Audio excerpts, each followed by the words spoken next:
Thank you. Good afternoon, ladies and gentlemen, boys and girls. I'm not sure if there's many boys and girls here. Maybe I'm the youngest. But I'd like to begin by saying my name is Chris Tamar. I'm originally from the Torres Strait Islands. I'm a proud Indigenous Australian, and it's great to be here to be able to open up this event. But before we proceed today, I'd like to acknowledge traditional owners of this land and pay my respects to the elders of the past, to the elders of the present, and to the elders that are emerging, for they hold the memories, the traditions, the culture, and most importantly, the original identity of this amazing country that we all live in, but most importantly, that you put your lives at risk for, that we call Australia. So thank you very much, and thanks for having me. Much love, and have a blessed day.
The off lift.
Ladies and gentlemen, good afternoon, and I'd like you to all join me in thanking Chris Tomway for that amazing welcome to country that we experienced this morning.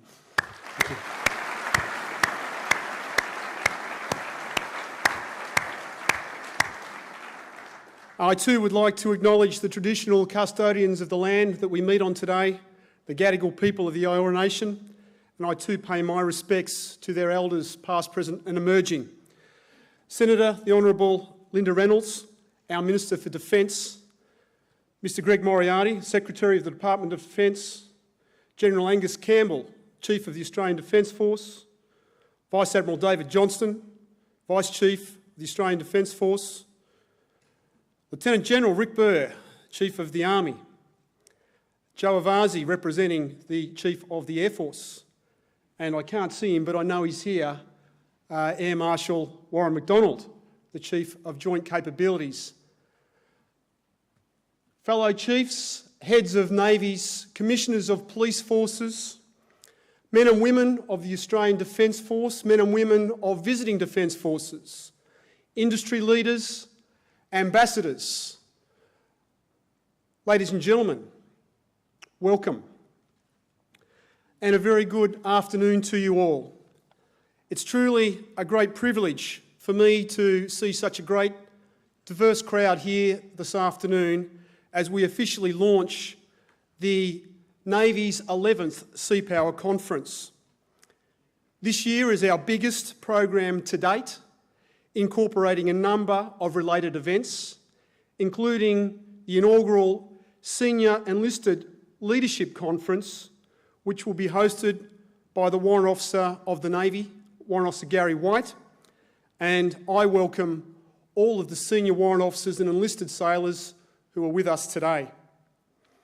I'm particularly pleased to announce that in addition to the 4,500 people who have registered for this year's event, that for the first time this conference is being live streamed. And I have a big shout out to the Deputy Secretary of the Defence People Group, Justine Grigg, who promised me that she would be tuned in on the live stream today. Of course, the Sea Power Conference is again being held in conjunction with Pacific 2019, the biennial International Maritime Expo, and thank you to our great partners ITSL, and in particular Admiral Chris Ritchie and Ian Henry. Again, a first-class event which is stunning. Thank you. And given what I've seen so far in the last 24 hours, I'm absolutely confident that collectively, the conferences that you will all be part of this week and the Expo will offer an engaging and thought-provoking opportunity for each and every one of us. I think that this year's theme, the Indo-Pacific Maritime Domain in the 21st century, the spectrum of influence, perfectly captures both the importance of the region and the fundamental shift we have seen over the past 3 years in particular. And for Australia, which sits in the middle of this region, it has never been more important. Like all of you here today, our friends and partners from 46 nations across the region and across the globe, the security and prosperity of our nation is tied directly to the maritime domain and this region. And because of this, our Navy has a crucial role to play in protecting our nations and contributing to the international rules-based global order. So we need to be ready. We need to understand the region and we need to adapt to a rapidly changing environment. And in that context, I could not think of a more distinguished panel to help us all understand that environment and Australia's place in the Indo-Pacific, as you will see this afternoon. With this, I'd like to welcome the Minister for Defence, Senator the Honourable Linda Reynolds, CSC, to deliver the keynote address.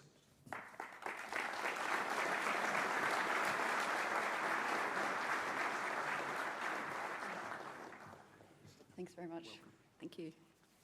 Well, thank you very much, Chief of Navy, for that introduction. And welcome to you all, ladies and gentlemen. You're very welcome here to Sydney and welcome to the Sea Power Conference. But I'd also like to begin by acknowledging the traditional custodians of the land on which this most important event is happening this week, the Gadigal people of the Eora Nation. And I pay my respects also to their elders, past, present and emerging. And can I say, I don't know if Chris is still here, but how good was that welcome to country? So Chris, thank you very much for that. I also pass my very special thanks to industry, academia and our international counterparts who are taking part in this week's activities. You'll hear a lot about collaboration and partnership, and it has never been more important than it is today for the reasons that I'll go through with you now. But today is not the first Sea Power Conference for me. 2 years ago, I stood on this very stage and spoke in my capacity as the chair of the Parliament's Defence Subcommittee, a former Army logistician and someone who'd led 3 large change programs within Army. That day, as some of you who are here may recall, I spoke about the historic interplay between politics and defence and the historical dysfunction that it had created. I noted how these dynamics had, in my opinion, thwarted the full delivery of white papers and capability plans since Federation in 1901. And I warned that historical legacies could not be allowed to derail the delivery of the Naval Shipbuilding Plan and a fifth-generation Navy. That's why I concluded my remarks back then with this challenge. It was a challenge to find ways to break free of the shackles of these historical legacies to deliver capability in new, collaborative and far more agile ways.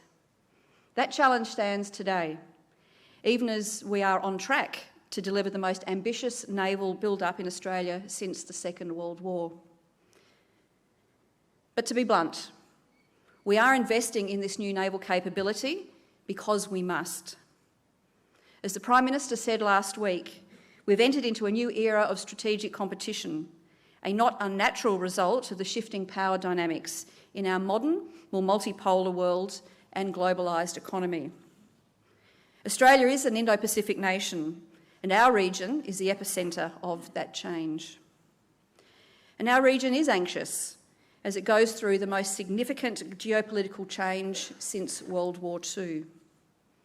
Which is why, in my first month as Minister for Defence, I laid out the following three priorities for Defence's senior leaders that relate to strategy, capability and transformation.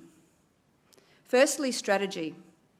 In our challenging and dynamic strategic environment, we need a government-led defence strategy and a supporting strategic framework within the department that is fit for purpose.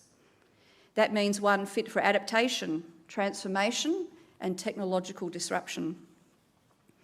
Secondly, capability delivery and force integration.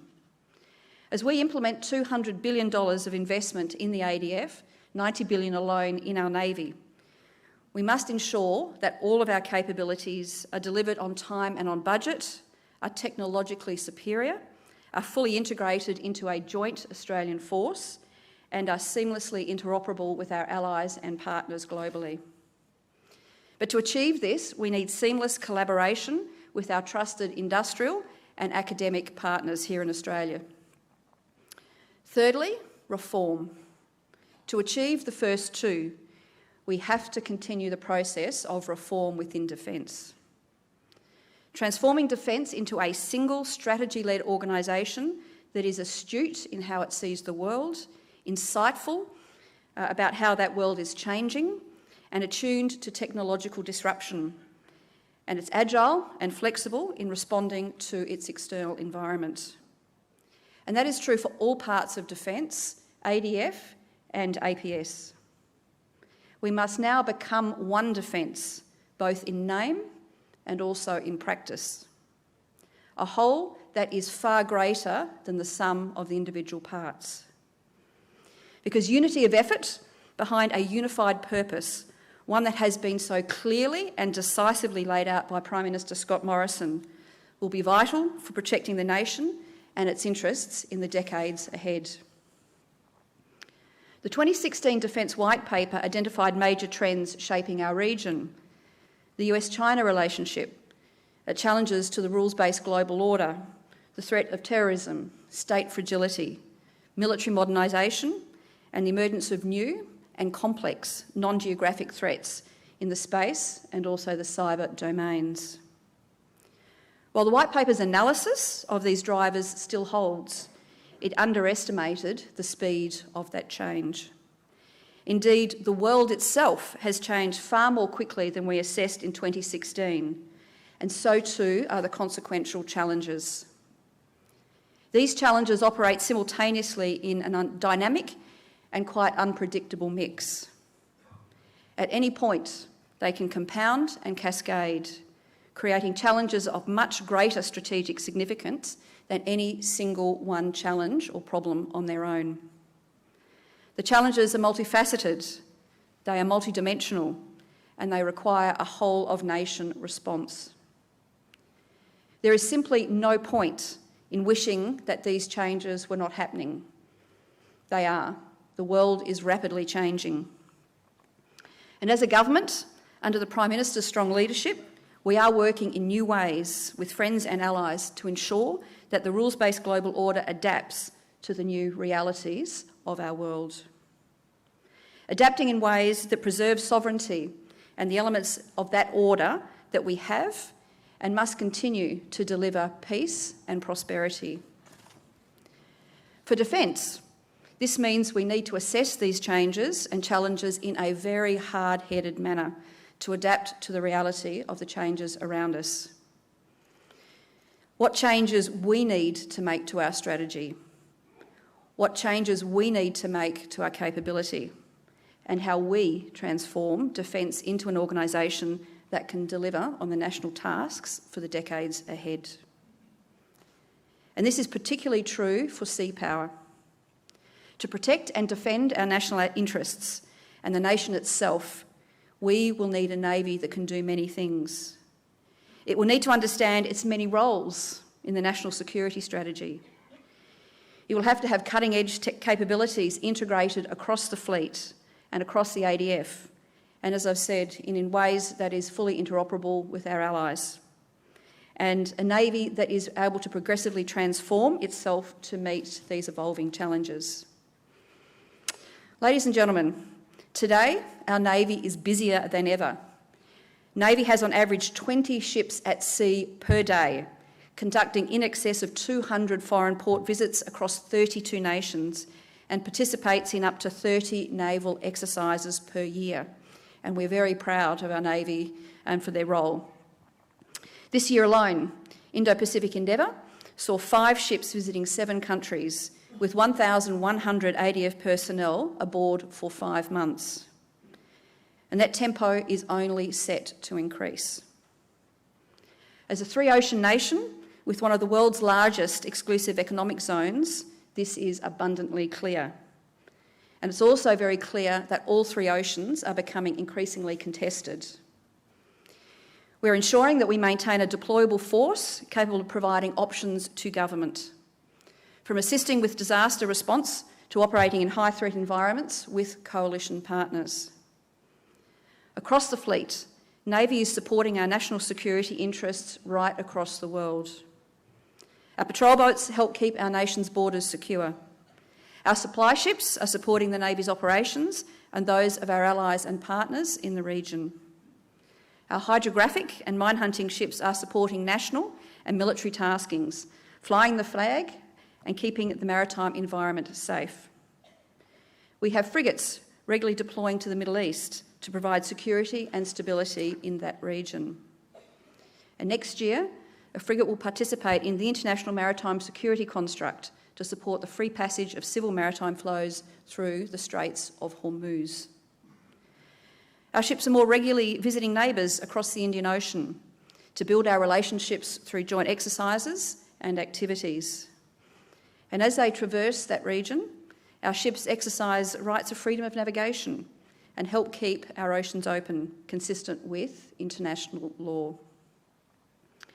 As part of this government's Pacific step-up, we have ships regularly visiting our Pacific Island neighbours and working together with them on disaster response and surveillance and also law enforcement. Of course, our Navy also regularly trains with our ally, the United States, and other close partners for high-end warfare. But Navy is not doing this in isolation. Navy is working across the ADF and indeed across government to build greater capability. This is particularly clear in the development of the ADS amphibious capability. The rebuilding of knowledge and skills required for amphibious operations has been a major task right across the ADF, and Navy is central to that. In short, we ask our Navy to do a wide range of tasks in pursuit of 2 central goals: protecting and advancing the national interest. Engaging in the region, training for all contingencies, including for high-end warfare. Now, you'd think that'd be enough to keep one Navy busy, but there are more challenges ahead in delivering a major acquisition program whilst accommodating emerging and rapidly changing disruptive technologies. Over the coming decades, the Australian Government is investing more than $90 billion in the acquisition of new naval capabilities, including 33 new vessels that will join the Royal Australian Naval Fleet. Naval platforms are large and complex out of necessity. To deliver humanitarian assistance to an island devastated by a natural disaster, we need ships like HMAS Adelaide and Canberra that are capable of deploying hundreds of our men and women, along with helicopters, landing craft, earth-moving equipment, medical support, and the people to maintain and operate them all. To keep other ships safe in a potentially hostile environment, we need high-tech ships with advanced air warfare capabilities. And to provide the stealth necessary to protect our sea lanes, a submarine force will remain an essential element for decades to come. And in fact, by 2035, we expect around 300 submarines to be active in our region. But building these platforms, integrating the combat systems, installing the weapon systems, and the delivery of the full capability will take many years. And in this job, I've heard people sometimes say that these platforms, when they're delivered, they will be redundant. That misunderstands the reality. Naval platforms adapt and evolve as capability over time, and they are part of sophisticated systems, so focusing only on the platform itself is a mistake. Weapon systems and countermeasures develop in a never-ending race. Stealth and detection technologies are on the same fast cycle. But the importance of having the ability to exercise sea control using air, surface and subsurface assets in unison will not disappear. Nations still need the ability to exert their national power through the force of arms if required, and large naval platforms will remain a part of that equation. The challenge for Navy, for Defence and for the nation is how to remain flexible enough in defence acquisition to augment major platforms using new and emerging technologies to secure both our offensive and our defensive advantages. This challenge is not, and I must be clear, is not simply about getting the right mix of technologies to ensure high-performing naval platforms. Intelligence, surveillance and reconnaissance technology is evolving just as quickly. And maintaining the information advantage is as important as platform superiority. The impact of cyber warfare and changing cyber threats to naval platforms and related infrastructure too is significant. Hypersonic weapons that reduce warning times of an attack to mere minutes are a crucial example of that. If perfected, or I should say when perfected, these weapons will provide an adversary the ability to attack ships from a great distance with a weapon that is unstoppable by current defence systems. Railguns on ships are another potential game-changing technology. The first Navy to regularly deploy a railgun on its vessels will be able to engage adversaries from a much greater distance. Unmanned underwater, air and surface vehicles assisted by artificial intelligence are other rapidly emerging areas of technology that will have to change traditional ways of thinking about naval warfare and sea control. So, ladies and gentlemen, Australia's naval shipbuilding plan is a truly national endeavour. But Navy and Defence cannot do it alone. This government has recognised that a strong local defence industry is truly a fundamental input to capability. To succeed, we need strong, trusted and reliable long-term industry partnerships with our small and medium enterprises as well as with the primes. Industry must do its part, from research and development to construction, from through-life support to disposal. We need construction infrastructure to deliver the projects and the workforce to do everything from designing and building ships and submarines to integrating combat systems and managing the complexity of major programs. Navy is at the centre of this effort as it sets the requirements, engages industry partners, oversees construction, delivers the vessels, then puts them into service, integrating them with the broader fleet and the rest of the ADF.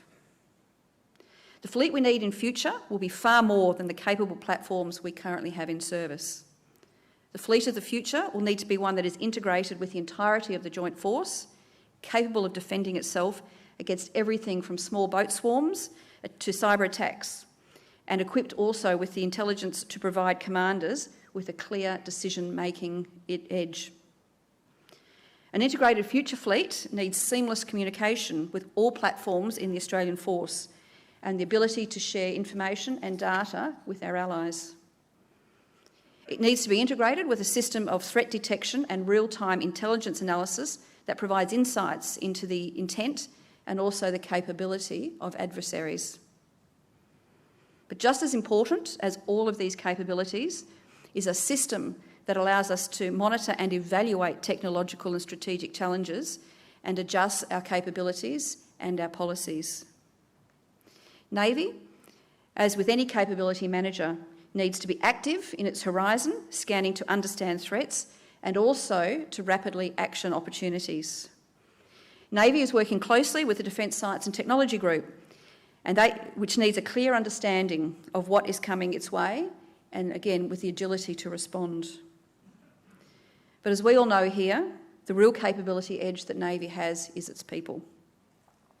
Into the future, growing the workforce, finding new employment models and making greater use of autonomous systems will be the key to maintaining this edge. So how is this government responding to those challenges? Within Defence, 2 substantial and significant initiatives are well underway. Steps that build on the work of the 2016 White Paper, the Integrated Investment Plan, and also the first Principles Review. First, we are sustaining a dynamic force structure planning process. This was one of our key lessons from the first Principles Review into Defence, which was completed in 2015. We determined then that we needed to maintain a force structure planning capability rather than continually rebuilding it from the ground up each time we started a new Defence White Paper process. So now we have a force structure team that is working on how to adjust our current force structure plan to meet new and rapidly emerging threats. Today we are analysing more contingencies than ever before. As part of this work, Navy has conducted a deep review of its gaps and opportunities to ensure that all options are investigated so the future force will be lethal, it will be sustainable and it will be affordable. At the same time, Defence is working through a reassessment of the strategic underpinnings of the 2016 Defence White Paper, and I expect this work to be delivered to me early in the new year for government consideration. And secondly, we are undertaking a review of how to transform Defence into a truly adaptive One Defence. The first Principles Review made Defence a far more strategy-led organisation, and it succeeded, in my mind, to getting the defence enterprise aligned at the starting point of an ongoing transformation process. But the next step is to define this new adaptive pathway to ensure, again, that we are more agile in responding to current circumstances. This work, too, will be delivered to me early next year for consideration by government. Together, these 2 bodies of work will provide a sound basis for a thorough analysis of our broadening capability requirements and inform any ongoing adjustments we will need to make now and into the future. I do not envisage any changes to our major capability programs. Advanced frigates and a regionally superior submarine will be a part of our future force. But changing technology means that we cannot rest on our laurels and simply deliver platforms and capability to meet today's challenges and threats. Just as important, though, is future-proofing our capability programs by allowing for evolution. Take the attack class submarine, for example. Submarine number 12 will be a very different vessel from the first in class. The program of continuous shipbuilding will allow for an evolution in the technology and the weapon systems, the countermeasure and the materials. That is what continuous shipbuilding is all about. For example, we are already involved in a spiral development partnership for the BYG-1 combat systems and the Mark 48 torpedo. Continuous shipbuilding will enable us to extend the methodology to communications, sensor and platform systems. I'm very confident that Australia as a nation and the Royal Australian Navy can rise to these challenges. Why do I say that? Because we are already doing so. I'm sure it is absolutely no news to this audience when I say that in the past we may have had one or two issues with the Collins-class submarines. But it might surprise some of you to know that these days the Collins are beating world's best practice in the terms of availability and are continuing to deliver a potent and unique capability to the government and to our nation. This is now the case because we've learnt and we've applied critical lessons in submarine sustainment and the development and it's developed some scar tissues along the way for many people. But we recognised the problems and we went through a process to rectify them. We've learnt from our shipbuilding projects too. The Air Warfare Destroyer project started 6 years after we finished building the Anzac frigates. Even a gap of a few years meant that we'd lost much of the skills and expertise during the frigate build. As a result, we ran into schedule and cost issues with the AWDs, but we turned that around. The government instituted a reform program in late 2015 that saw the insertion of Spanish shipbuilding management expertise into the shipyard. Overall, shipyard productivity improved by more than 30% from Ship 2 to Ship 3. It was in the trades work where the greatest efficiencies were found. Structural steel fabrication and electrical cable installation improved by about 50%, painting by almost 70%. The AWD project is back on track. 2 ships have already been commissioned into service and a third will be delivered and commissioned next year. And all who've seen it will agree that they are a magnificent vessel. But we've also learnt more about the workforce needed to transition to the new class of ship. We cannot afford to stop deployments or operations to transition to new capabilities, so the Navy workforce will need to grow. So having learned these lessons, we now have the opportunity to apply them to all other projects. The lessons will set the scene for naval shipbuilding in Australia, and they demonstrate industry's fundamental input to capability. Over the past decade or so, we have learnt many lessons.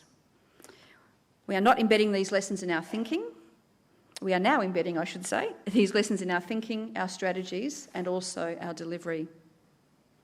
So, ladies and gentlemen, in conclusion, the Royal Australian Navy has been an integral part of the nation it has served with such great distinction for over a century. It is now another challenging phase of its history, but one that it is poised to embrace for Australia's long-term strategic advantage and also our national interest.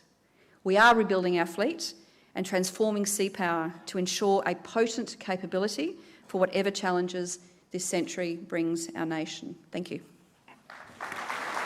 Ladies and gentlemen, I'd now like to invite our next speakers up for the panel, which will be chaired by Chief of Navy. I'd like to invite VCDF Vice Admiral Johnston, Chief of Army Lieutenant General Rick Burr, Air Commander Australia, Air Vice Marshal Joe Avasi, and Chief of Navy, sir. Ladies and gentlemen, thanks. We've got a great panel session this afternoon, and I'm delighted to have my colleagues from the senior leadership group of our Defence Force in support of our conference this afternoon. The Minister has left, but I'd like to thank her for setting the scene so very, very well in terms of reminding me very eloquently of the scale of my role and that besets our Navy. As we look at the magnitude of the government's investment in Navy and the entire defence enterprise, it's very clear that it's a very important time. And I think it really does underpin a commitment to addressing the significant geopolitical and industrial challenges that we're all currently facing. And our Navy has much to do if we're to deliver on our contract with government and the Australian people. It's a massive challenge, it's a multifaceted challenge, and it's complex. However, it's a challenge that I share with all Navy people. I share the challenge with the Australian Defence, maritime and shipbuilding industry, and with academia. I share the challenge with my colleagues on the stage with me this afternoon. The Vice Chief of the Defence Force, the Chief of Army, the Chief of Air Force, my colleagues from the Acquisition and Sustainment Group, the Defence Estate and Infrastructure Group, and all of the Defence Delivery Groups. And I enjoy their support as we deliver against this challenge. I share the challenge of maintaining a global rules-based order with each of my counterparts in this room here today, in our region and across the globe. So when I look at it through this lens, it strikes me that the only way we can achieve what we need to do is through partnerships. And that is what I would like to focus on this afternoon. I would like to focus on 4 key partnerships. Partnership with our workforce, partnership with industry, partnership with all elements of defence, and regional partnerships. In terms of the workforce, those of you who know me would not be surprised when I say that my highest priority is the men and women of the Royal Australian Navy. And my priority focus is the workforce reconstitution to ensure that we have the right people in the right place at the right time, now and into the future. It doesn't matter how technically advanced our platforms are if we don't have smart people operating and supporting these platforms. So a partnership with our people is absolutely paramount. Fundamentally, this partnership is about creating a culture that encourages those who are currently serving in our Navy to continue to serve. Those who have left, I need them to want to return. And those other Australians who are looking to be part of something bigger, to see in our Navy the attributes of a unique organisation worthy of their commitment and their service. We can only achieve our mission with and through our people. We now acknowledge that getting a job done at the expense of our people is a destructive concept, and we are now focused on achieving results sustainably. So a very deliberate strategy that we has been enacting now for the last 2 years is about rebuilding our Navy's workforce. And I'm delighted to say that the inroads that we've made over the last 12 months in particular have been significant in terms of workforce regeneration. I monitor, along with the Deputy Chief of the Navy, the health of our workforce daily. And each fortnight, as we pay our people, I track the numbers. Last Thursday, we paid 14,748 Navy people. That's the largest number of people we've paid in our Navy in the last 24 years. The last 24 years. And it represents a growth of 1,126 people, permanent Navy people, since January last year.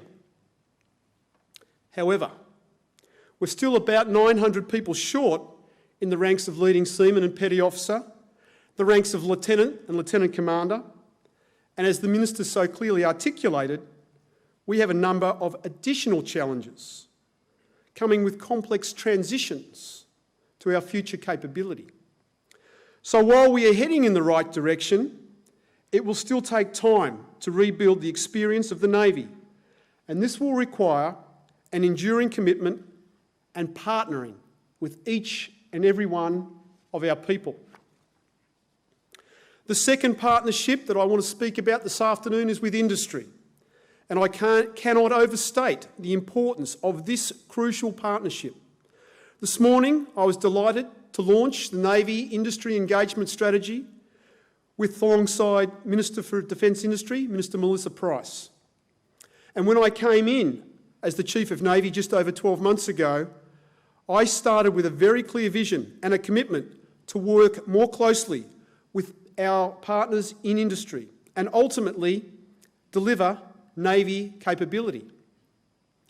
Industry input is crucial to our success, be that through building our ships, maintaining our ships and combat systems, or the innovation that is enabling leading-edge technologies to be incorporated into each and every one of our platforms. In particular, I would like to call out those small businesses who are out there every day, working hard to build individual components, to innovate so that we can do things better, or simply to contribute to our vast supply chain. We have some amazing companies in Australia, and it's through these leading companies that I know that we will build a far more capable defence force. Thank you for the work you do. Without these industries, our ships don't go to sea. Without these industries, our ships don't fly, our aircraft don't fly, our submarines don't fly either. And ultimately, without industry, we're unable to defend Australia and our national interests. It is that critical. It is that fundamental. My vision for our Navy, for industry and academia, is to work closely together as one in a partnership of trust through all stages of the capability life cycle to provide the best possible outcomes for Australia and our Navy. There is much to do in the implementation of this strategy, but we are committed to working with industry to do that and fundamentally improve the way Navy engages, communicates, collaborates with industry. The third partnership I want to talk about is the defence enterprise. Earlier this year, I released the Navy Strategy, Plan Polaris 2022, which detailed our Navy's headmark for 2022. That being having a Navy ready to conduct sustained combat operations as part of the joint force. The joint force that the Minister mentioned in modernising through implementation of a $200 billion investment in Australia's Defence Force. We don't deploy as a Navy, we deploy as a joint force. This is very evident when you look at it through the experiences such as the recent exercise Talisman Sabre. If you peel back what we achieved in that exercise, it was all about being part of a networked, enabled joint force. We were actually operating the two LHDs, HMA ships, Adelaide and Canberra, together for the very first time. And that has allowed me to progress towards the declaration of the final operating capability of the LHD platform.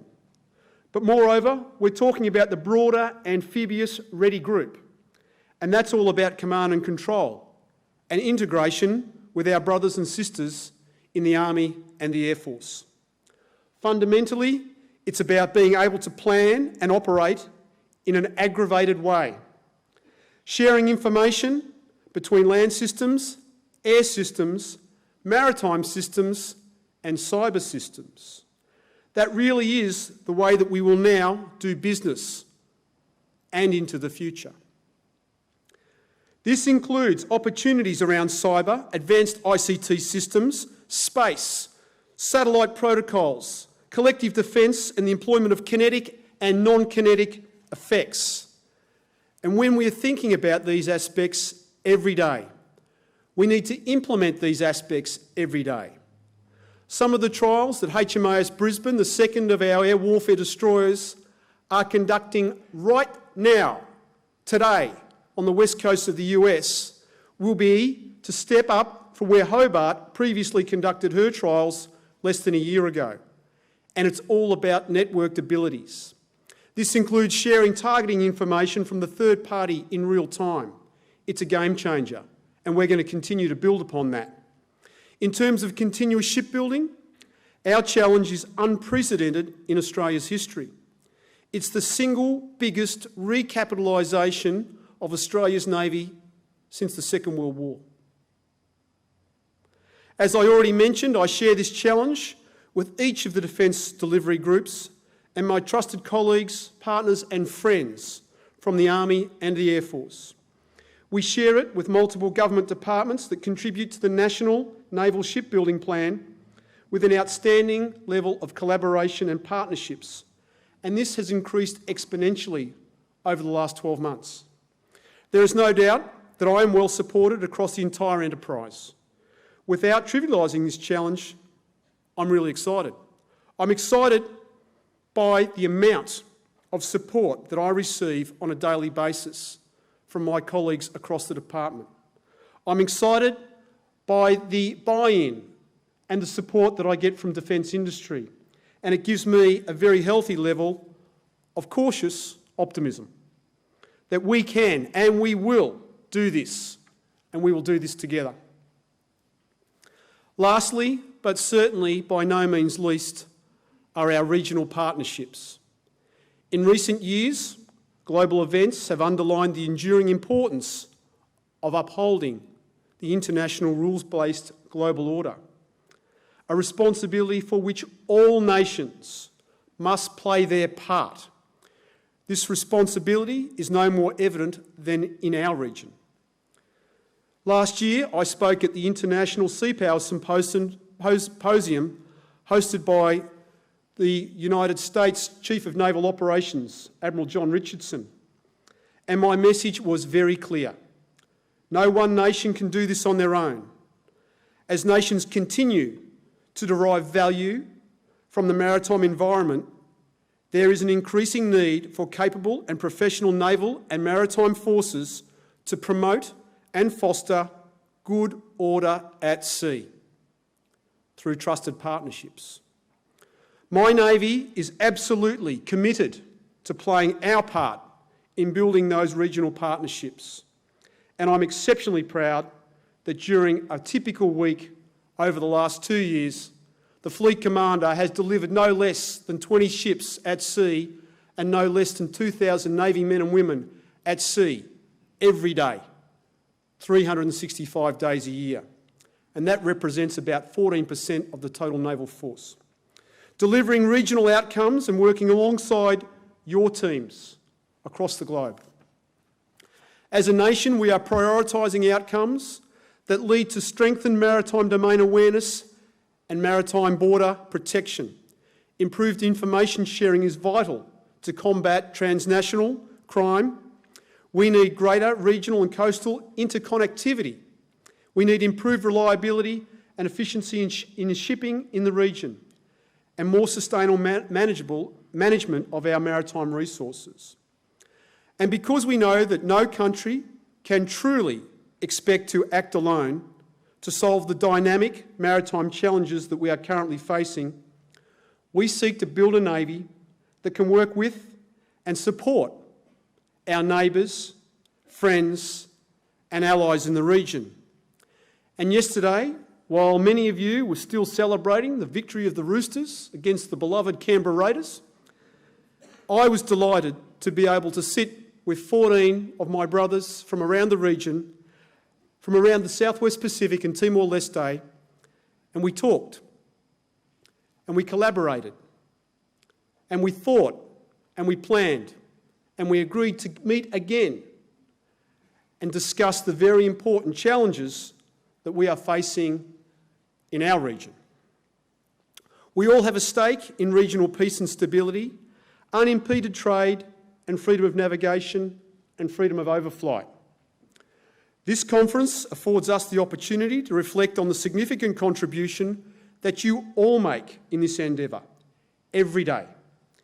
It also gives us the opportunity to continue to build those partnerships that will secure our collective security and prosperity for years to come, and enable us to achieve even greater outcomes for your children and for our grandchildren. Together, we will make this our future. Now, I'm pleased to welcome the rest of the panel, and I'd like to invite the Vice Chief of the Defence Force, Vice Admiral David Johnston, to address the conference.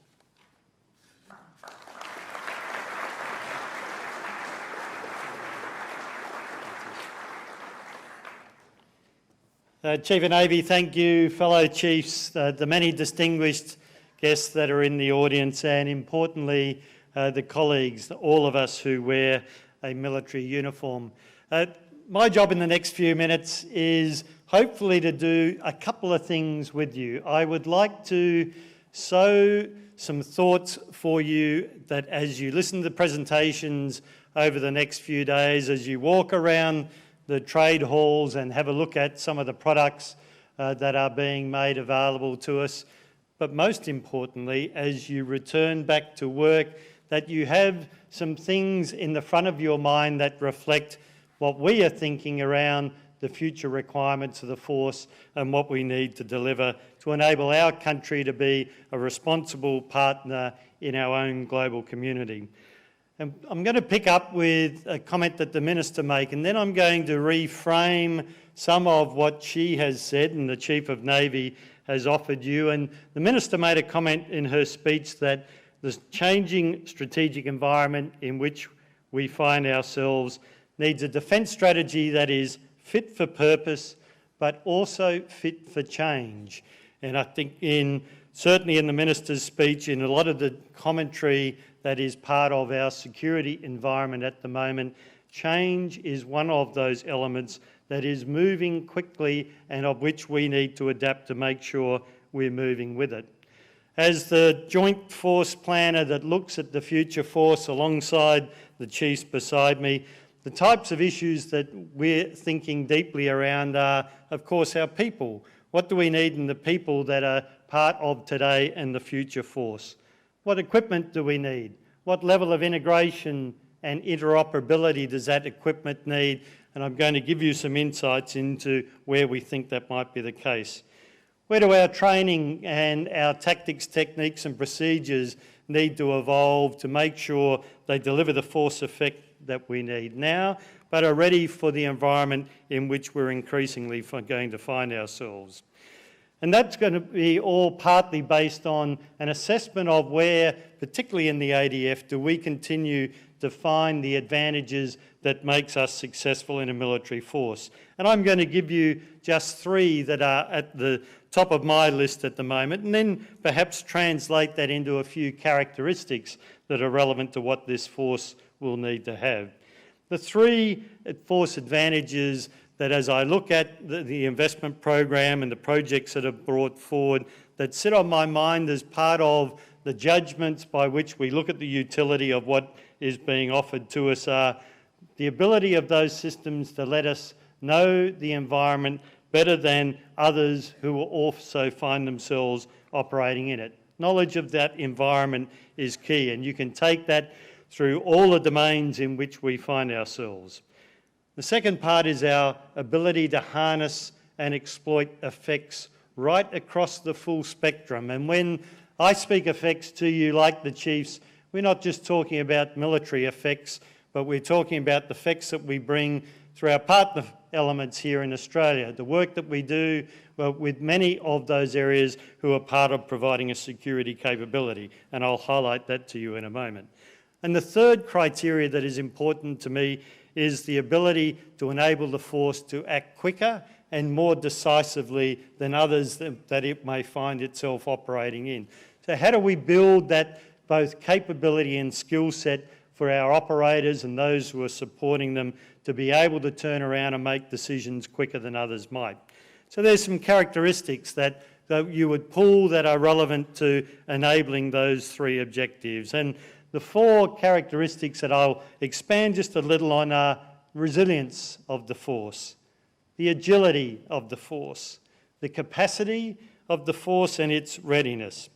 Let me start with capacity as one of those areas that for a medium-sized defence force like ours is always a limitation for us.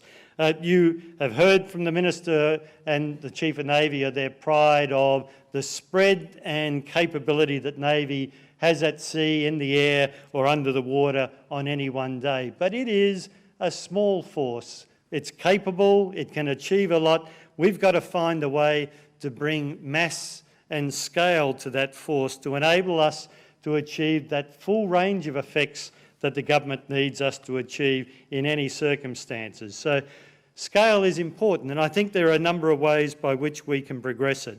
One of them is the theme of the conference, partnerships.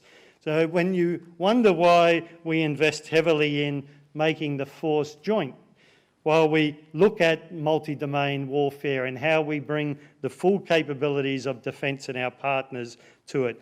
Why interagency is important, the ability that we have to deploy with the Border Force, with our intelligence partners, with the Australian Federal Police, all relevant to us in different operational circumstances.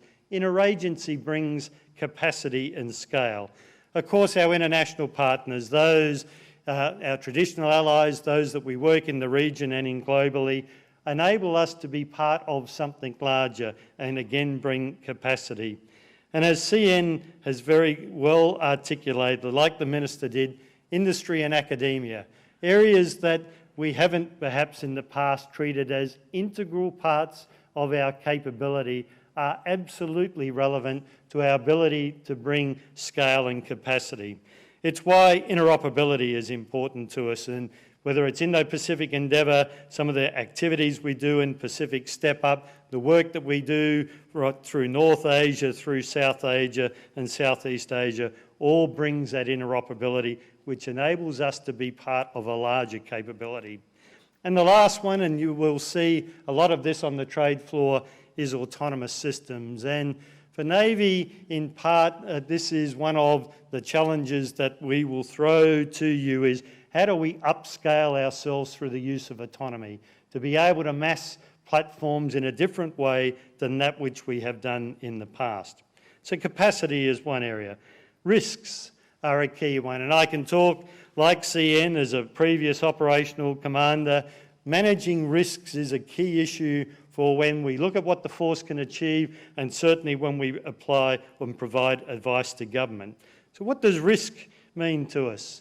It means awareness, and our intelligence, surveillance and reconnaissance systems mean that we have to understand the environment that we're working in and that we can share that knowledge with others who are critical to be able to generate the capabilities with us. It means our decision systems need to be better than others so that we're making the right actions associated with the information that is with us. Our training is critical. One of the most fundamental elements of advice when the CDF or I in his place are talking to government about the ability to deploy the ADF, the assurance that we offer is our people are well trained. They have excellent systems, but their training enables them to deal with uncertainty when it presents itself. So our training needs to continue to be providing a first-class military force, and that will get more difficult to us in the future as the ability to bring you together to train will mean that we need to find other technologies like simulation in order to provide those chances to do so. Agility. And agility, I think, in Navy and in my own career, because of the nature of our platforms, is a hard area for us to address. We have, quite rightly, everything through the technical readiness requirements, the seaworthiness assessments, the looking at the EMI issues about bringing platforms together into a naval capability. But we do need to find a way to be able to turn technology around quickly. Look at it and dispose of it if it doesn't work and be ready to move on to the next thing. Shorter periods of ownership are likely to be part of our future, and we've got to move some of our thinking from platforms that live for 30 years plus to platforms that might be with us for no more than 30 months. Agility is employment.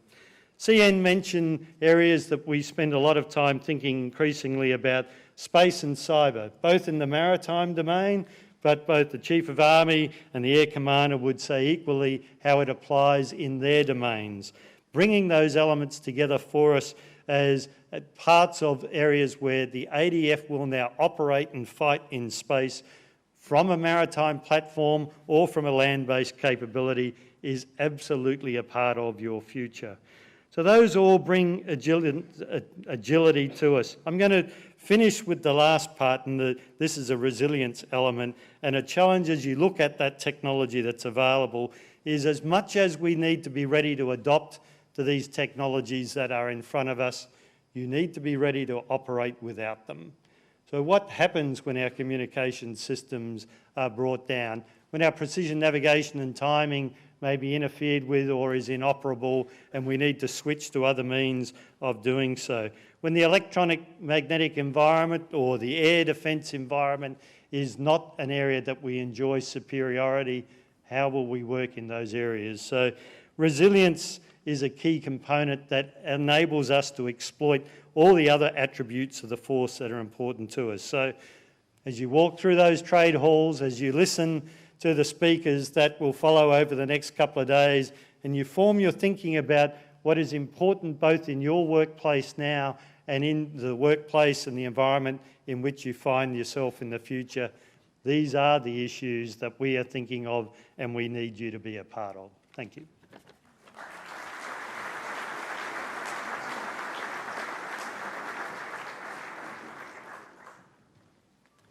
Thanks, sir. I'd now like to invite Chief of Army, Lieutenant General Burr, to give his speech. Thank you, sir.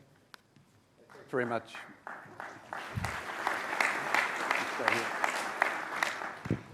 Thanks very much, Mike. It's great to be here, and can I again applaud your leadership of the Navy and for hosting such an important event here in Sea Power. The best ever, I've heard. Well done. Fantastic to be part of it, and thank you for the invitation. And can I also extend my thanks and best wishes to the Royal Australian Navy for the work that you do every day for our nation and for our Defence Force. Extend my best wishes to all other Chiefs of Navy and services from around the region. Great to see you here. I was just in Thailand about 2 weeks ago doing a similar thing with the Indo-Pacific Army Chiefs. It's so important that we get together and have the opportunity for dialogue and sharing perspectives and nutting out a way forward. To the many defence industry people here also, thank you for what you do to make our Defence Force more capable every day as well. Many consistent themes here, regardless of the domain which we may come from. I think the themes today have been absolutely consistent with how I see the world, and you'll hear many similar messages. The geostrategic environment, the technological change, the environmental change that's going on, demographic changes. We have branded this accelerated warfare to give credence to the pace of the change that is happening around us all, but equally the pace at which we need to respond. Accelerated warfare is Army's future statement, which gives focus to our concept development, our organisational structures and our acquisition program. The overall response to accelerated warfare is what I call the Army in motion. We know that we need to do more in more places more of the time against new and emerging threats. To do so, the Army needs to be comfortable with constantly adapting and responding to those threats, as we have always done through our history. It's just the pace of those changes increasing, and we need the organisational structure and the culture which underpins it to reflect and accommodate in a proactive way those changes. So Army in Motion speaks to being not just ready now, but future ready. And there is tension in that, as the themes you've already picked up on across the board. We need to focus on delivering capabilities and effects for government today, but at the same time adjust and assume new responsibilities and new capabilities to be future ready, and then be fit for change. To quote, to quote the Minister, the strategy that we have needs to accommodate those changes in stride. We know that to do that, we need to be in more domains than Army may have traditionally been in.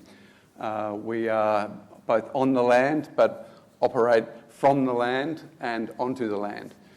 We have, I think, showcased the high watermark, if you will, of our amphibious capability, which I think we're all very proud of on Talisman Sabre this year.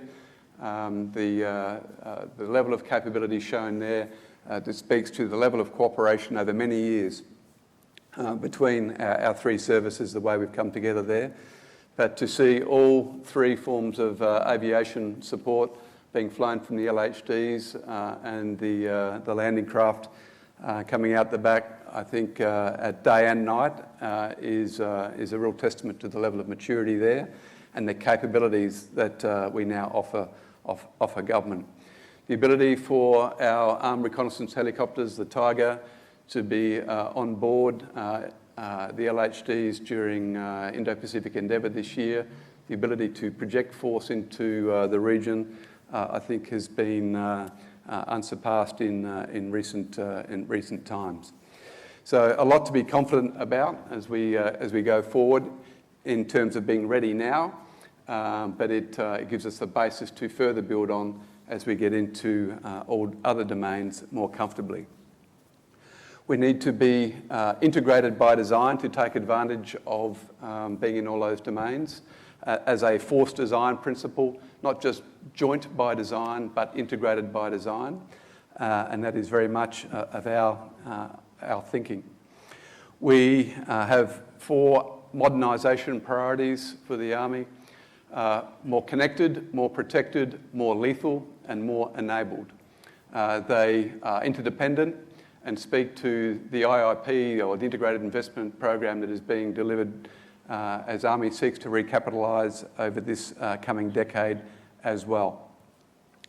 More connected speaks not just to the network, but across the entire joint force, and protected speaks not just to the increasing armoured protection that we are having, but our network needs to be more protected.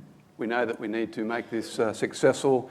This isn't just physical protection anymore, it's protection across the entire electromagnetic spectrum.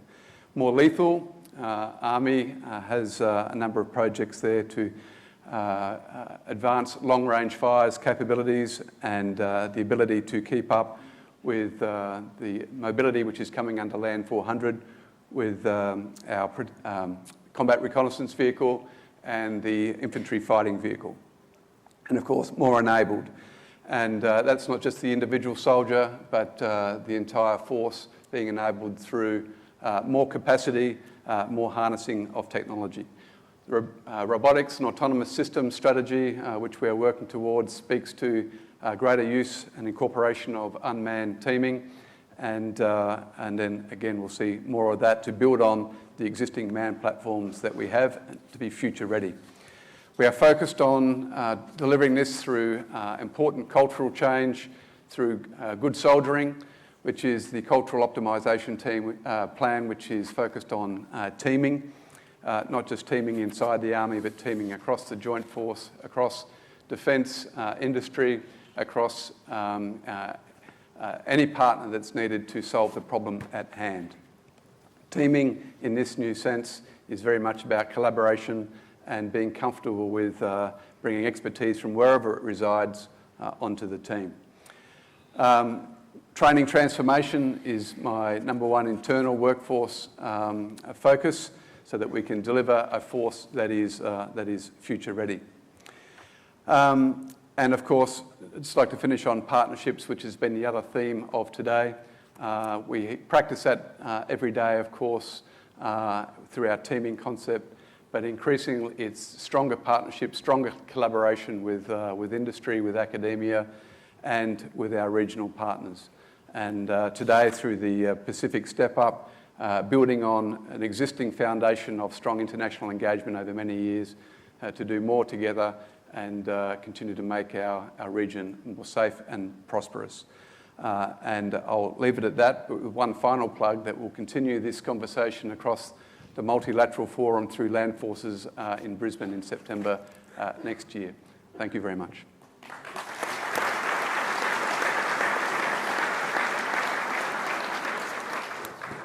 Thanks, sir. Just before I hand over, just a reminder that all questions will be asked through social media, through the app or through Twitter. So I'll be hosting those question and answer sessions immediately after Air Vice Marshal Ovasi has finished. Thanks, sir. Over to you. Great. Thanks, Tish, and Chief of Navy, thank you for the invitation to speak today. I thank the previous speakers as well, the Vice Chief and Chief of Army. I find myself in the invidious position of what do I say to follow up, because we are actually kind of joined at the hip from a joint and integrated force perspective. So I guess what I'll speak to on behalf of Chief of Air Force is some of those additional things that are at the forefront of Air Force's mind in terms of delivering air power effects as part of the joint force across the multiple domains of air, maritime, land, space and cyber. Key to our forefront is the fact that Australia is a big island nation surrounded by a lot of water. At the heart of it, Australia is a maritime nation. And I think for a long period of time, some of our defence planning had probably lost sight of that as an absolute fact. But the reality is we are a maritime nation. Our most important strategy, therefore, is a maritime strategy. I find it great that we're doing a sea power conference, but this is actually a maritime conference. A maritime power conference is not about just what happens at sea, it's what happens in the maritime domain. It's about projection as well. And as our Minister of Defence identified, our role is to protect and advance the national interest. The national interest is just as much about the home game as it is about the away game. Our away game is about how we are viewed within our immediate region, whether we're playing nicely with those in the immediate region as well, whether our interests intersect, are common, where they are collaborative, or potentially where they are at competition. Now, competition does not necessarily infer that we are going to be at conflict.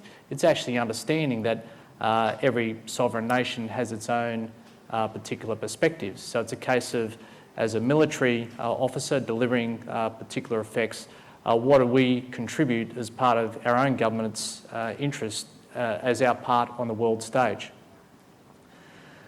But as a maritime nation, and as I look before me with a sea of white, everyone who have spent a majority of their careers in the maritime domain, we all know that there's a lot of water out there. We all know that we don't have a lot of widgets out there to actually affect necessarily what is happening out in those vast oceans in the maritime domain. And so at the heart of our problem set is how do we provide some level of assurance for our own sovereign interest that we can provide a level of security for either trade or ensuring that the rules-based global order can be sustained. And when we look at that problem set, we realise that this is a team sport, and that team consists of regional nations, partner nations, and really global nations as well. And so whilst we might be resident here in the Indo-Pacific, our interests lie not solely within this region either. And so our trade routes, whether they come from other sides of the world or whether our interests are in other domains, that's our problem set here and now. So at the heart of that is, if it's a team sport, it's about partnerships and connections. Understanding where we're coming from fundamentally, but also understanding what it is we can do to reinforce and support each other as well. Air Force embarked on a project back in 2015 to describe where our chief at the time wanted us to head. That was under what was called Plan Jericho. Plan Jericho was an aspiration to achieve a fifth generation Air Force, and we're very fortunate through many hard years and through great support from all the services that Air Force is essentially recapitalising its main equipment, and we will technically be the first fifth generation Air Force in the world. But fifth generation is a technology readiness level. At the heart of fifth generation, though, is actually it's an attitude. It's about the people who now have an ability to be connected, is working out where they're connected, why they need to be connected, and what we're going to make out of those connections as well. But just because we're aspiring to be fifth generation doesn't imply that we're only going to play with other fifth generation capabilities. Clearly that's not the case. Even within Air Force alone, we have multiple generations of equipment, skill sets, and even experiences as well. So we're challenged by multi-generational integration as well as multi-domain integration as well. But I've had the great fortune, certainly over the bulk of the last part of my career, to be involved heavily in joint operations, and I can say quite confidently that the Australian Defence Force is a joint force, and the way that we actually come together to think and plan and execute is as a joint force as well. But that was also at the heart of how we're going to interface and interact with our regional partners. So I sit here wearing blue, and it's just idiosyncratic that the Royal Australian Air Force is the service that operates maritime patrol aircraft. There are many navies sitting out before me where they operate maritime patrol aircraft as well. So we have a common interest in terms of that particular sphere of operation. So there's a relationship between the Royal Australian Air Force as the maritime patrol experts from an aviation perspective with other navies. And I'm not quite sure whether we are necessarily there from an engagement perspective. Bless you. The second part is that we need to be comfortable with the fact that there's not many people in this room who have operated in these new domains either, cyber domain or the space domain. So therefore the question is, well, actually, who is the natural lead for that? Is it a white suit? Is it a blue suit? Is it a khaki suit? The bottom line is it doesn't matter. But if we all believe that multiple domains of operation is where we need to be, particularly for complex war fighting, the fact remains that we're entering a new space. And so therefore, with no one service dominating the intellectual property in that, we need to understand that there are many ideas out there that need to be brought to bear. So therefore, we need to be open to the concept that our traditional means of communicating, our traditional means of partnering are going to be challenged. And we need to be open to the opportunity that the colour of the uniforms that we wear is not necessarily the colour of the output that we're seeking as well. So I guess the broad theme from an Air Force perspective is Air Force has always been integrated by design by the fact that Air Force was only ever originally generated predominantly out of the rib of armies to support land force manoeuvre. When we're able to go a little bit further than a couple of 100 miles, Air Force has expanded into really maritime projection of power as well. So at the heart of the DNA of any Air Force is the fact that we know we're not in this alone and unafraid, but we are inherently part of something that's bigger than the individual. But equally, as we move now into these new domains, the question remains, what does that actually look like? Where are the new entities that may need to form as associated with that?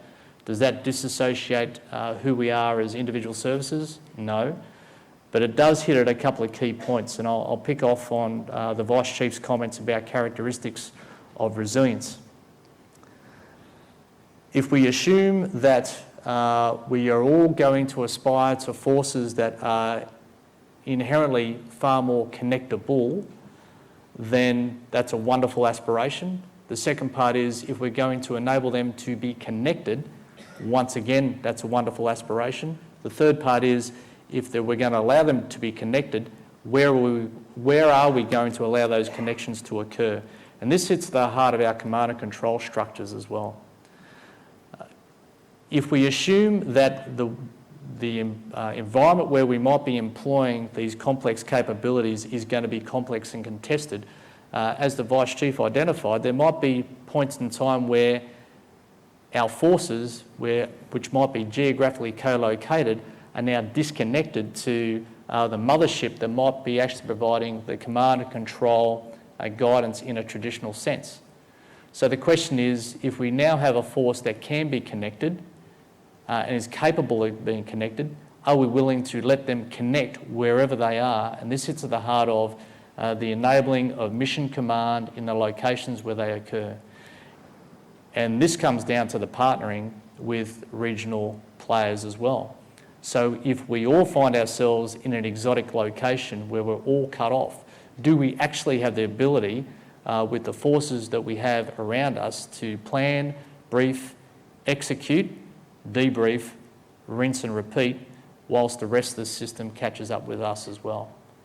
So therefore, everything we do from an engagement perspective, everything we do from a relationship perspective is associated with the what if. We are now in a situation that it is now just the O2 and O3 officers and the E6s and E7s out there in the field. Have we got the trust and confidence in their abilities to communicate with each other, to come up with a plan, to execute with a plan that's going to meet the intent? And so partnerships, whilst we aspire to a fifth generation connection, while we can aspire to wonderful technology, at the heart of it, it still comes down to, can our people communicate? Can they plan together? Are they willing to work together? And are they satisfied with finding a leader in the location where they're at to actually get the mission done? I'll leave it at that. Thank you.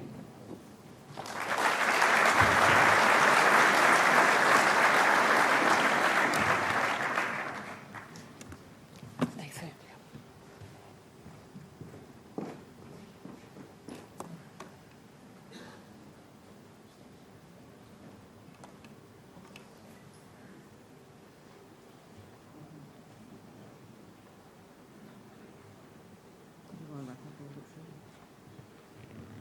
Ladies and gentlemen, that concludes the formal addresses from the panel. I know that you're all tech savvy, and those of you that haven't had the opportunity to download the app, I'm very happy to revert to the old technology of a loud booming gunnery voice if you feel that you would rather shout out a question if you don't have time to use the app. We've got about 15 minutes before the afternoon tea break, but I'd like, even in the absence of the Minister and VCDF who's had to head back to Canberra, if you'd join me in thanking the rest of the panel members, Rick Burr and Joe Avasi, for their great talks this afternoon.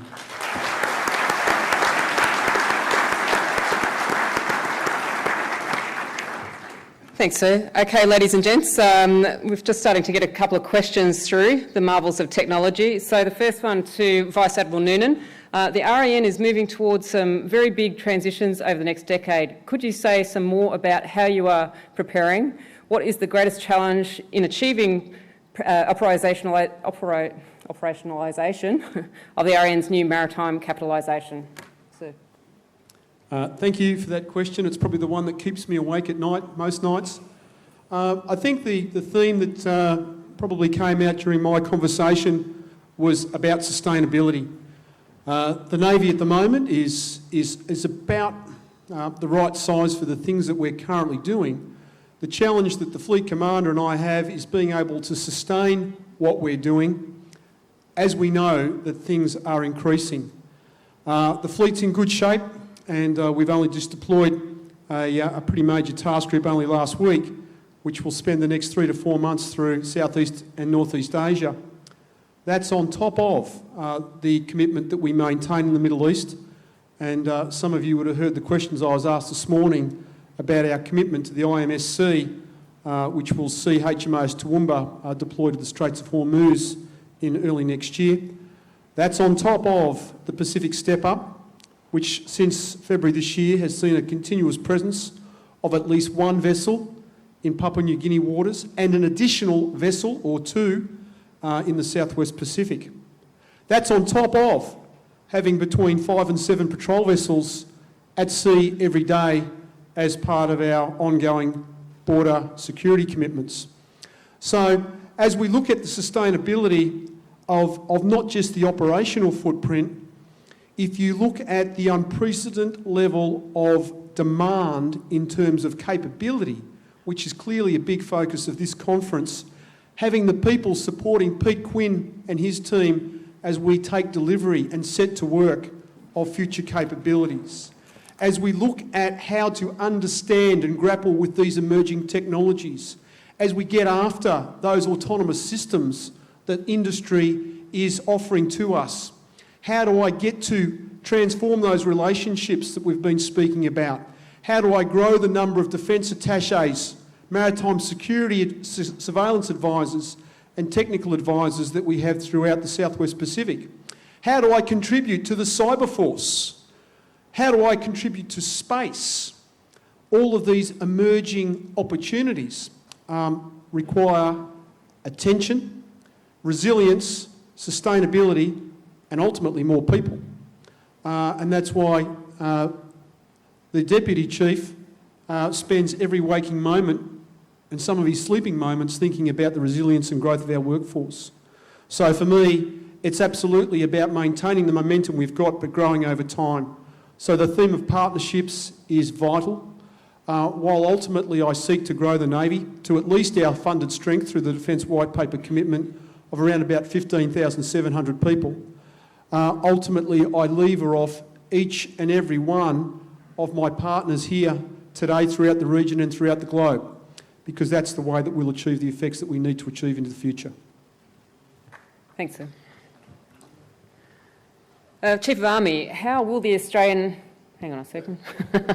Someone just put a photo up instead of my question. How will the Australian Army culture evolve to become more maritime focused? Yeah, great. Thank you. Great question. So I think we already do a lot in across the Joint Force in the maritime domain. We have obviously long-standing Special Forces activities that work in all those domains. Since the advent of the amphibious capability with the LHDs, made some quite significant force structure changes inside the Army by working out what must be dedicated force structure in terms of committing to the amphibious mission, and that's really around converting an infantry battalion to becoming the pre-landing force, and the expertise within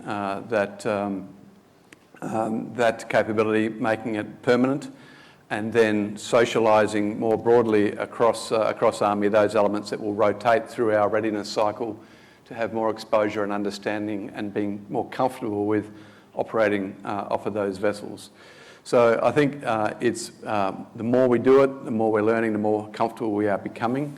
Where we need to, it becomes a dedicated part of our force structure, and everything else is through education and just training exposure. In terms of specific capability investments, we are obviously realise that we need to support the Navy with landing craft capabilities to get from both ship to shore, but also through the watercraft replacement project, look at new watercraft to allow ourselves to move around independently around the near region. And I think that helps improve that culture as well, and give us more capability. And I think there is a lot to grow into there. And then in terms of planners and just the maturity of our thinking about operating in this domain, obviously it is an area of focus. People like myself who've been through Marine Corps Command and Staff College and the School of Advanced Warfighting, and a number of others that we now, obviously as junior officers, invest in, and just through experience and formal education, upskilling there. So I think there is a lot going on, and I think we will grow with it and adapt as we need to. But fundamentally at its core is we are doing, all of us are doing more in each other's domains, and being comfortable with how we work together to find advantage is absolutely something that we're all committed to. Thanks, Ed. And over to Air Vice Marshal Ovasi. What are your first impressions of the Air Force journey to fifth generation air power? Sir. Yeah, thanks, Tish. I think with the initiation of Plan Jericho, what our Chief of Air Force at the time opened up was a promise that individuals within the Air Force can be the best they can be. We're going to unleash their potential. By and large, that has been the major plus of our movement to a fifth generation technical introduction of capability, is the workforce now is far more engaged in new ideas moving through. But what we also have as an interesting side, and I think most forces are also seeing that right now, the women and men who are joining our services right now are very capable individuals. I'm always amazed by the continuing capability of them individually and collectively, and they are extremely tech savvy. So going to a technological environment right now is very easy for them. What that is now doing is challenging leadership within our respective services who may not have come with the same lineage. So it's a case of being comfortable with the fact that you've got a workforce that is now very highly capable in things that we may not have traditionally been able to understand or do, and being open to the concept that some of our intuition, which is based upon our experience, is not necessarily completely valid because we don't have the experiential baseline to understand where these new capabilities are going. So leadership from a fifth generation perspective actually necessitates you keeping a greater open mind to what's occurring and little mouth and big ears to find out what's going on. Macca, are you there? I'm looking for you. Right, come on down. Ladies and gentlemen, the fourth chief of the services in the Australian Defence Force, some of you may not be aware, but Air Marshal Warren McDonald was promoted to 3-star earlier this year, and he forms the integral part of joining the capabilities which span the three services. And I'm prompted by the next question to ask for Warren to come up and address what I know you all want to know about in terms of how do we prepare for the challenges that come in the future as we look to the space and cyber domains. Okay, so to put you on the spot, how can the ADF best ensure that it is resilient to cyber attacks? That's the first part of the question. And what are the initiatives the service chiefs are implementing to ensure future workforce in the cyber, space and internet warfare domains? Over to you, sir. I don't know whether to thank you or not. Adaptability, I guess. Look, thank you very much, Mike, for having us up here. I appreciate that, and thank you for the question. The first thing we do, I would have to acknowledge that we are on the back foot. I think everyone collectively in the audience, and including our international partners, would feel the same. So to get on the front foot, all the three services have invested heavily in Joint Capability Group to enable us to deliver cyber training. And through the United States as well, who have been a great partner in uplifting our skill set. We still have a long way to go. We're a small force, but it's a large attack surface that we present to an adversary. But I know for Chief of Navy, who is very focused on delivering the next generation Navy, it's a large investment to put additional personnel into the group so that we can upskill. And he's done that in a very generous manner, as is Chief of Army and Chief of Air Force. So it's a collective endeavour that we all have to deliver to this nation the capability to protect our platforms. The more we wish to connect, and we all do, the more we need to be alive to the threats that poses. I would say that every service chief and everyone in the leadership is focused on ensuring that we deliver that, because it's absolutely imperative that we do. Space as well. We just were talking to the United States Air Force, Lieutenant General Thompson, just prior to lunch about what we can do in that area to assure better communications for the services. I look at it through three lenses. For Army, it's battle management system. For Navy, it's the air warfare destroyer, and for Air Force, it's the AW&C. They are, if you want to put it in those terms, the three key platforms that connect us together. My responsibility to the members sitting up here is to watch their backs and protect their flanks. I need to provide them with assured communications, be that through satellite to high frequency radio to line of sight and links, and to ensure when I'm doing so, I don't open that surface area up to threats through cyber. So it's a collective endeavour, and the Joint Capability Group, along with the assistance of the services, aim to deliver that.